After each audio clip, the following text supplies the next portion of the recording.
नमस्कार।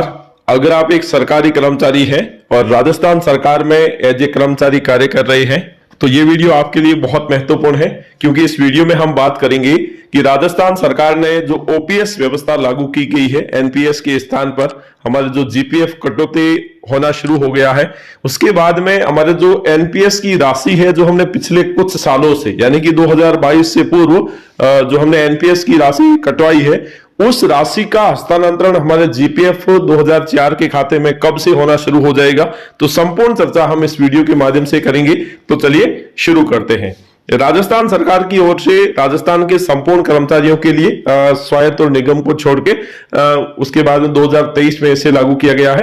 तो 2022-23 से सभी के लिए ओपीएस यानी ओल्ड पेंशन स्कीम को लागू किया गया। इसके पहले 2004 से 2022 तक राजस्थान में एनपीएस यानी नेशनल पेंशन स्कीम के अंतर्गत राज्य कर्मचारियों की कटौती होती थी और उसी के आधार पर है वो पेंशन का निर्धारण किया जाता था।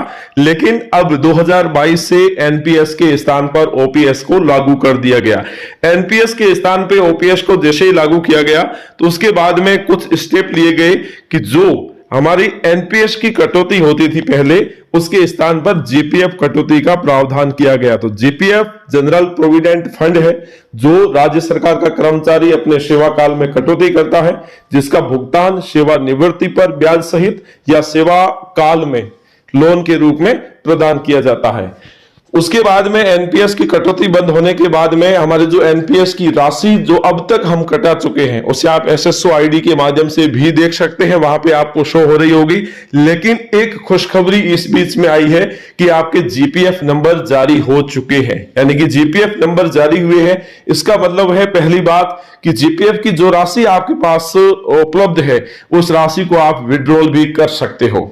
दूसरी बात, जीपीएफ नंबर जारी हुए है, इसका मतलब है कि अब आपका जो काम है, एनपीएस की राशि है, वो अब धीरे धीरे जीपीएफ के खातों में आनी शुरू हो जाएगी। उसमें थोड़ा सा समय लग सकता है, लेकिन वो राशि आपकी एनपीएस की जितनी आपने स्वयं ने कटवाई है, यानी कि एनपीएस की कटौती जब आप करते थे उस समय 10% की राशि आप अपने सैलरी से डिडक्ट करवाते थे और 10% का प्रावधान संबंधित राज्य सरकार का होता था।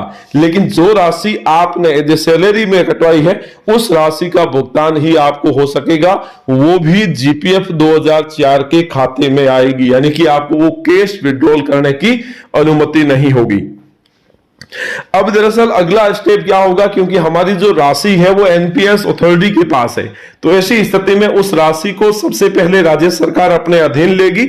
उसे लेने के पश्चात जिन अकाउंट्स में, यानी कि जिन कर्मचारियों की जिस अनुपात में राशि है उन्हें है वो उनके जीपीएफ 2004 के खातों में ट्रांसफर करना शुरू कर देंगी। तो उसके लिए थोड़ा सा समय लग सकता है, लेकिन जल्दी ही ये कार्य होने वाला है, क्योंकि जो जीपीएफ नंबर जारी हुए हैं उसके आधार पर हम कह सकते हैं कि हमारा जो एनपीएस की राशि है जो हमने पिछले कुछ सालों में ओपीएस लागू होने से पूर्व 2004 से लेकर 2022 के बीच में कटवाई है, उस राशि का भुगतान आपको एनपीएस का जो भुगतान है वो आपको जीपीएफ 2004 के जो अकाउंट नंबर जारी किए गए हैं, जीपीएफ खाता संख्या जारी किए गए हैं, उस खाता संख्या में दे दी जाएगी। तो जल्दी ही ये खुशखबरी आपको मिलने वाली है, क्योंकि जब से राजस्थान में ओपीएस व्यवस्था लागू की गई है तो सरकारी कर्मचारियों के लिए एक महत्वपूर्ण निर्णय कहा जा सकता है। आज के लिए इतना ही, धन्यवाद।